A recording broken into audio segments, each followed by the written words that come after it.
Une production Stéréolab.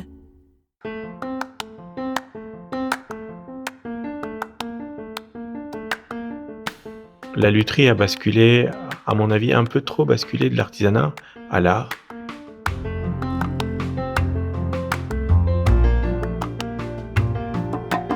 Bien qu'étant issus de modèles anciens existants, ces instruments sont identifiables comme faits par moi.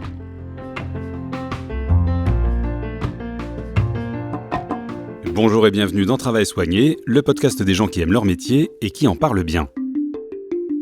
Dans cette série, je vous invite à découvrir des personnalités hors du commun, leur rapport au travail et leur satisfaction intime d'exercer leur métier avec soin. Aujourd'hui, je vous emmène à la rencontre de Charles Coquet dans son atelier de lutherie du 18e arrondissement de Paris, dédié à la fabrication de violons, altos et violoncelles. Dès la porte franchie, on est saisi par l'ambiance studieuse et la noblesse des matériaux comme des outils. Bonjour Charles. Bonjour Hervé, bienvenue. Merci de m'accueillir.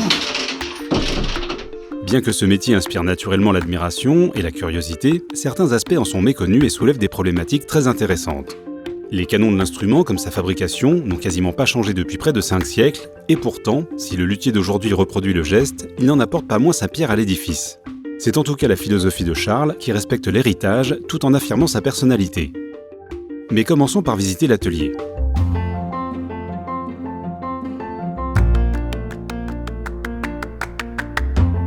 Donc là, nous nous trouvons dans la première pièce où se passe la fabrication des instruments à proprement parler. Et dans la deuxième pièce derrière, un petit peu plus grande, le vernissage et l'essai des instruments par les musiciens. Donc là, sur ma droite, tous nos échantillons de bois. Donc on a une colonne pour l'épicéa, qui sera donc le bois utilisé pour la table. Donc la table, c'est le dessus, là où on a les ouïes de l'instrument, où repose le chevalet. Et une autre colonne pour l'érable, bois qui sera utilisé pour le fond de l'instrument. Donc la table, c'est la membrane vibratoire et le fond, c'est le soutien qui projette. On quitte la première pièce. On arrive donc dans la pièce qui est beaucoup utilisée par les musiciens. Donc là, est aménagé au fond de la pièce un petit espace pour que les musiciens soient un peu tranquilles pour essayer les instruments. Souvent, il reste quelques heures, voire une demi-journée. Et puis, on peaufine ensemble les réglages, puisque mon établi se trouve juste à côté. Charles a étudié le violon pendant 15 ans avant de s'orienter vers la lutherie qu'il a apprise en Angleterre. N'étant pas issu d'une famille de musiciens, ce choix s'apparentait à un saut dans le vide. Mais la passion de Charles pour la fabrication s'est vite confirmée et n'a fait que croître à mesure qu'il avançait dans son apprentissage. Il ouvre son propre atelier en 2008, où son passé de violoniste constitue assurément un atout dans sa relation avec les musiciens. Tous les musiciens ont une vision très extérieure en fait de leur instrument. Et je me souviens très bien de la vision que moi j'avais. Quand j'étais violoniste, pour moi, c'était c'était un objet vraiment extrêmement fragile d'abord. Et je vois bien que c'est la vision qu'ont les musiciens qui viennent à l'atelier maintenant. Je comprenais pas tellement le fonctionnement. Je crois que j'avais pas forcément une curiosité dingue par rapport à ça non plus. Parce que la réalité des violonistes, c'est que c'est tellement difficile de jouer, en fait, du violon. Quand je dis violon, c'est la famille du violon, en fait. Mais c'est des instruments qui sont tellement compliqués que ça prend tout son temps et son énergie. Donc, on est complètement focalisé sur du travail de main droite, de main gauche, la relation entre les deux, de posture, de répertoire, de connaissance du répertoire, de connaissance historique, de ses interprétations, de la concurrence, de tout ça. Et c'est tellement exigeant qu'en fait, ça coupe un peu du reste du monde, y compris de l'histoire de son instrument. Ça peut paraître étrange, mais en fait, c'est quand même la réalité. Ce qui fait que j'étais peu informé sur le fonctionnement structurel de l'instrument. Et donc, j'avais une vision complètement déformée. J'avais toujours peur de le cogner, évidemment, mais il fallait toujours le protéger, faire très attention. Alors qu'en fait, c'est extrêmement solide. Alors, ça reste du bois. Et comme on l'a dit tout à l'heure, entre autres en épicéa, donc c'est tendre comme bois. Donc, c'est vrai que si on le cogne, le bois s'enfonce. Mais structurellement, la construction de l'instrument fait que c'est extrêmement solide.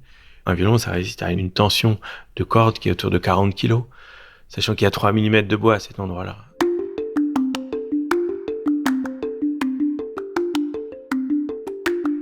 Quand eux ont conscience que le luthier qui est en face d'eux est capable aussi de jouer, alors évidemment pas du tout aussi bien qu'eux, mais peut-être que tout comme moi, j'accepte de m'en remettre à eux pour la partie sonorité, parfois pour le réglage, Enfin, je leur dis volontiers que je leur fais confiance. Leur sensation, c'est la leur et j'ai pas forcément à la discuter. Et que de toute façon, c'est eux qui ont l'expertise puisque c'est eux qui passent des heures par jour. Moi, je fabrique l'instrument et puis après, je le vois plus ou je le vois très ponctuellement. Donc, eux ont une connaissance finalement bien plus fine de ce que devient l'instrument que moi. Donc, tout comme moi, je leur fais cette confiance-là, j'ai l'impression que eux sont plus enclins à me faire la même confiance s'ils sentent que je suis passé par là aussi, que j'ai aussi trimé et fait mes gammes, et douté et hésité. Il faut des choses du quotidien du musicien.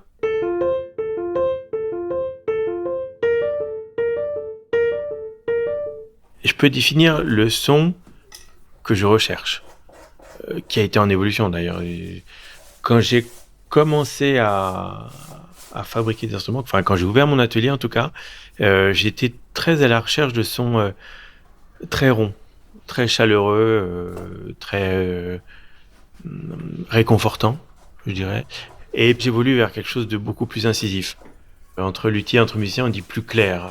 Il y a une espèce de fondamental dans le son et puis les harmoniques peuvent tirer un peu plus vers le grave ou un peu plus vers l'aigu.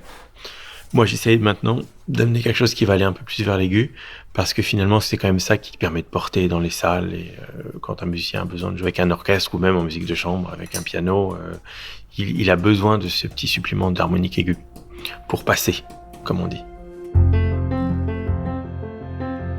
La lutherie moderne est l'héritière de plusieurs siècles d'histoire et de procédés éprouvés. L'artisan d'aujourd'hui se retrouve alors confronté à un dilemme, s'effacer en réalisant des copies parfaites ou imprimer sa personnalité à des modèles au passé glorieux. On a une variété de modèles quasiment infinie jusqu'au 19e siècle, à partir du moment où la lutherie italienne arrive massivement en Europe, enfin se répand en Europe. Les instruments sont amenés par les musiciens en Europe et les luthiers sont quand même impressionnés par cette lutherie-là, par le son, par la qualité de vernis, et massivement se mettent à copier ça. Le plus connu en France, c'est Vuillaume, qui a poussé l'exercice assez loin, même extrêmement loin pour l'époque. Et puis petit à petit, tout s'uniformise, jusqu'à arriver à une situation aujourd'hui où, à mon avis, c'est un peu trop uniforme. Mais le problème, c'est que l'histoire nous aide à identifier ce qui fonctionne et ce qui fonctionne pas. On est tenté de penser que ce qui fonctionne le mieux, c'est un peu autour de Stradivarius quand même, et de son copain Guarneri del Gesù. Donc aujourd'hui, quasiment tout le monde en fait fait des modèles qu'on appelle ou Strad ou Guarn. Donc voilà, pour Stradivarius et Guarneri. Mais de la même manière, Stradivarius et Guarneri n'ont pas inventé la lutherie non plus, n'ont pas inventé le contour du violon tel qu'on le connaît aujourd'hui. C'est bien avant ça, c'est 150 ans avant Stradivarius. Donc les modèles de Stradivarius sont eux-mêmes issus de luthiers du passé.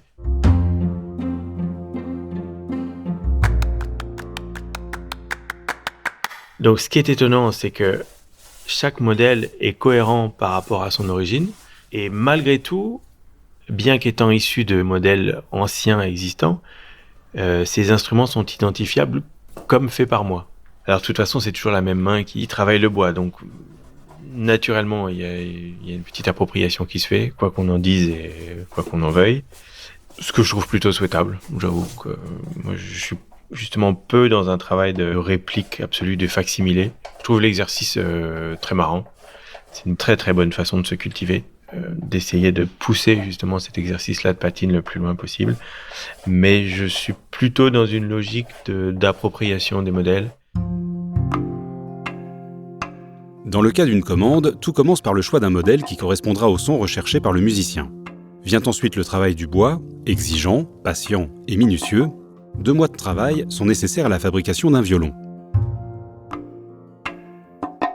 On a 4 grandes parties sur un violon, pour le bois en tout cas, qui sont la couronne d'éclisse, donc ce sont les côtés du violon, la table, la partie du dessus avec là où les ouïes sont découpées, le fond, côté opposé à la table, et le manche, la tête.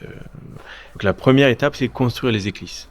La première chose qu'on réalise, c'est un gabarit qui reprend la forme extérieure du violon moins 3 mm et demi. C'est précis.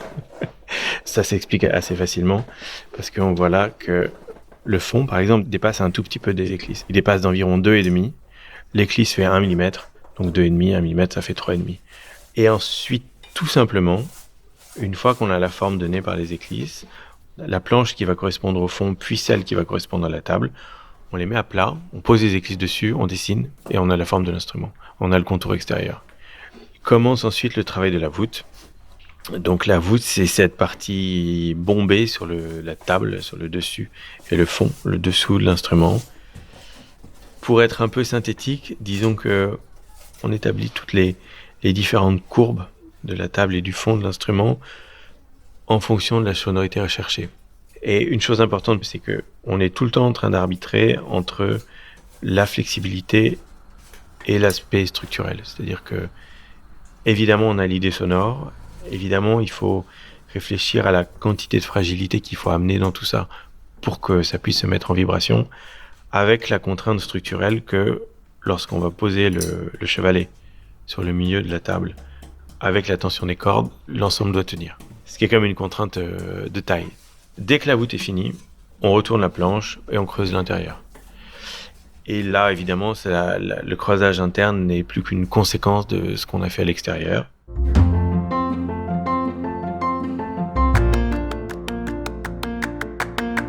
Le manche et la tête, c'est vraiment un travail de sculpture. Donc on a initialement un bloc de bois tout à fait massif. Et à l'aide d'un autre gabarit, donc, qu'on pose de chaque côté du bloc initial de bois, on commence par faire la découpe extérieure et puis après commence un travail de sculpture. Et puis une fois que cette chose-là est finie, on lui colle une touche en ébène. On colle l'ensemble dans le corps de l'instrument. Et puis c'est fini. C'est fini pour le travail du bois. La finition de l'instrument relève aussi d'un savoir-faire particulier. Si la vocation du vernis est purement esthétique, n'allez pas imaginer qu'il soit réalisé en quelques coups de pinceau, car cette opération peut représenter jusqu'à 1/3 du temps de fabrication. Comme la plupart des musiciens rêvent d'instruments anciens, Charles doit effectuer un savant travail de patine qui apportera une plus-value indéniable à l'objet. Même si la lutherie contemporaine, donc les instruments qui sont fabriqués aujourd'hui, dit plutôt des heures glorieuses, le rêve d'un musicien, classique en tout cas, c'est quand même de jouer un instrument italien du XVIIIe siècle, voire XVIIe. Donc il y a toute une partie du travail qui consiste à vieillir les vernis, alors de manière relativement naturelle, hein, c'est pas du tout des traitements compliqués ou invasifs ou acides ou n'importe quoi, mais par couches successives, on fait des faux coups, des petites griffures, des petites rayures, des usures de vernis, des amas de crasses diverses et variées.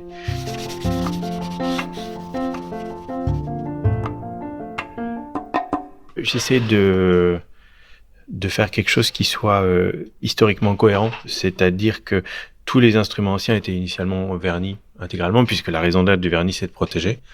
Et c'est seulement au 19e siècle qu'on s'est mis à vraiment pousser le travail de patine et de copie d'instruments assez loin. Et puis en fait, ça n'a jamais cessé jusqu'à aujourd'hui. Donc les générations de luthiers se succèdent en essayant de pousser le défi, le challenge toujours un peu plus loin, jusqu'à quasiment des facsimilés en fait aujourd'hui. C'est vraiment l'exercice le plus difficile dans la patine, c'est-à-dire avoir un instrument ancien à côté de soi et le reproduire au coup près, à la griffure près. Évidemment, la couleur du vernis et tout le reste, la nature du bois, tout ça est évidemment pris en compte. Mais ça, c'est vraiment l'exercice ultime. Et c'est purement esthétique. Ça ne change rien au son. Après, c'est compliqué parce que ça change rien au son et en même temps, ça donne plus envie aux musiciens de les jouer. Donc, ils n'auront pas la même envie, ils vont pas jouer avec la même intensité. Et peut-être qu'au bout du compte, ça change quand même un petit peu la sonorité. Donc.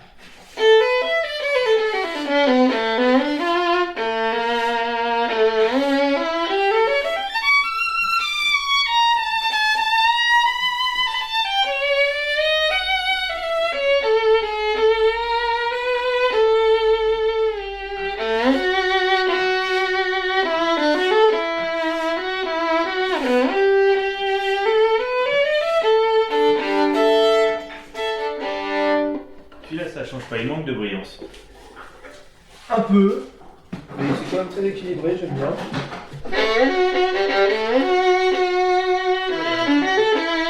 Plus dedans, mais c'est plus Guarn presque. D'ailleurs, c'est modèle Guarn, non? D'ailleurs, c'est ça. Ah putain, c'est dingue. On a une nature de son initiale qui se développe en étant joué, évidemment. Et puis après, le binôme luthier-musicien commence à prendre tout son sens parce qu'on se revoit plusieurs fois et la façon de régler la plus courante, c'est à travers l'âme. L'âme étant un petit cylindre de bois qui est coincé une fois que tout l'instrument est terminé à l'intérieur de la courbe entre la table et le fond. Et c'est cette petite partie de bois qui va faire le lien entre le chevalet qui est déposé sur la table et le fond. L'âme va plus ou moins contraindre la table dans sa vibration. Alors, c'est un petit peu schématique, mais plus on la rapproche du chevalet et plus d'une certaine manière la communication entre le chevalet et l'âme sera directe. Donc là, par exemple, on gagne en précision de jeu, mais on perd un petit peu en qualité de son. Donc il va falloir trouver la bonne distance et qui en général est différente pour chaque instrument.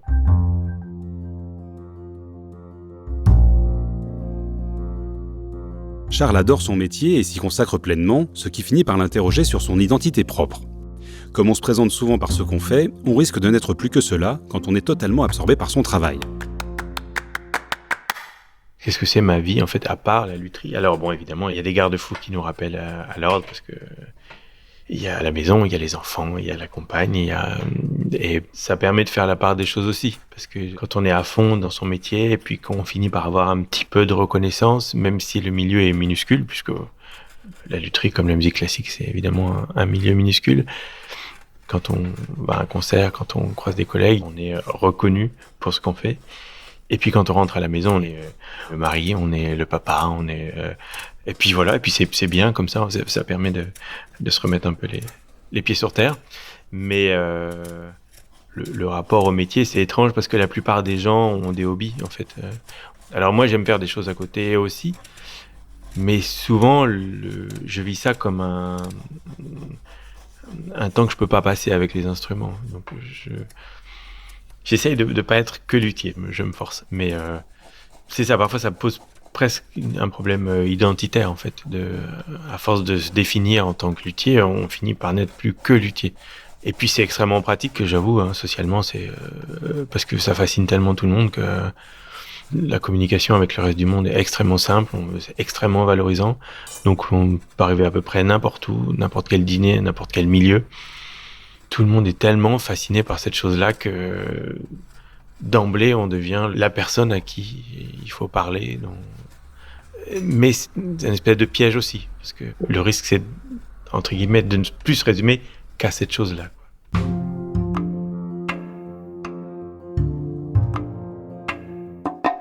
La lutherie a basculé, à mon avis, un peu trop basculé de l'artisanat à l'art, ce qui donne un statut au luthier un peu... on a tendance à plus comprendre la présence d'apprentis. Bon, c'est bien, sauf que la vraie vie, c'est pas ça. La lutherie est quelque chose évidemment artisanal, de reproduction. La façon de fabriquer un instrument n'a quasiment pas évolué depuis cette époque-là. On utilise toujours les mêmes colles, toujours les mêmes outils, toujours les mêmes types de bois. Et il n'y a qu'en fabriquant des instruments qu'on apprend à les fabriquer.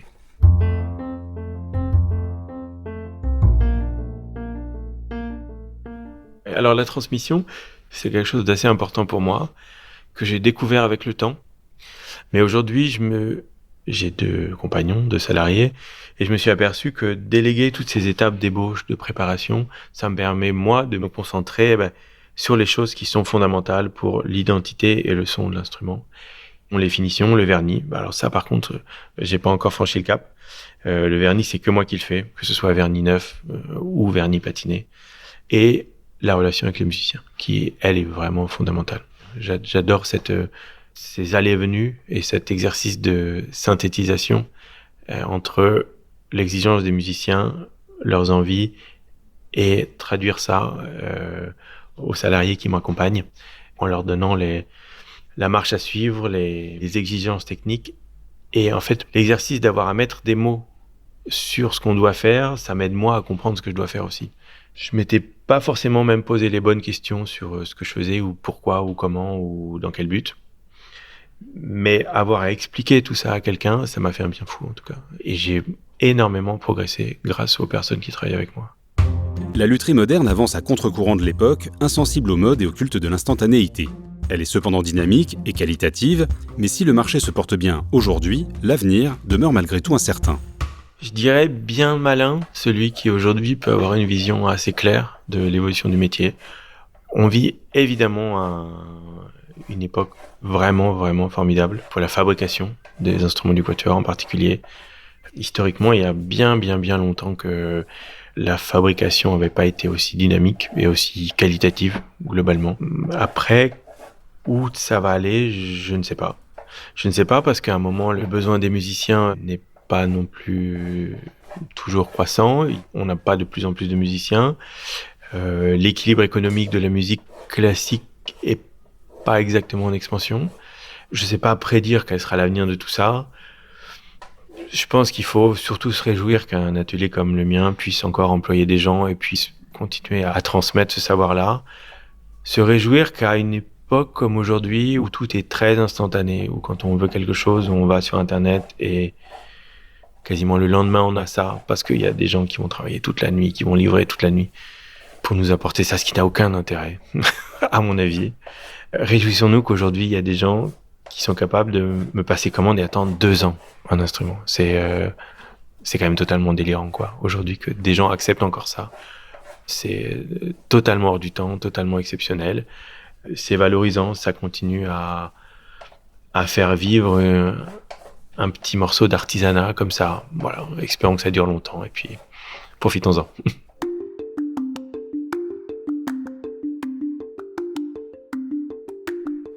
Je préfère toujours l'instrument à venir, en fait. J'essaie évidemment toujours d'aller au plus loin, avec le plus d'exigence possible, chaque fois que je fais un instrument. Mais le suivant a toujours quelque chose en plus, une petite chose en plus du précédent. Alors, évidemment, chaque année, il y a un moment où je me dis « Ah non, mais là, vraiment, là c'est quand même bien, quoi. Là, ça ressemble vraiment à quelque chose de vernis. Là, c'est beau. » Et puis l'année suivante, je me dis ça encore. Et puis l'année d'après encore. Donc, d'une certaine manière, tant mieux, parce que ça occasionne le fait que je sois jamais rassasié. Mais ça me pose des difficultés pour répondre à votre question. Je sais pas quand est-ce qu'on devient vraiment un luthier accompli et pleinement satisfait de ce qu'on produit. J'espère jamais.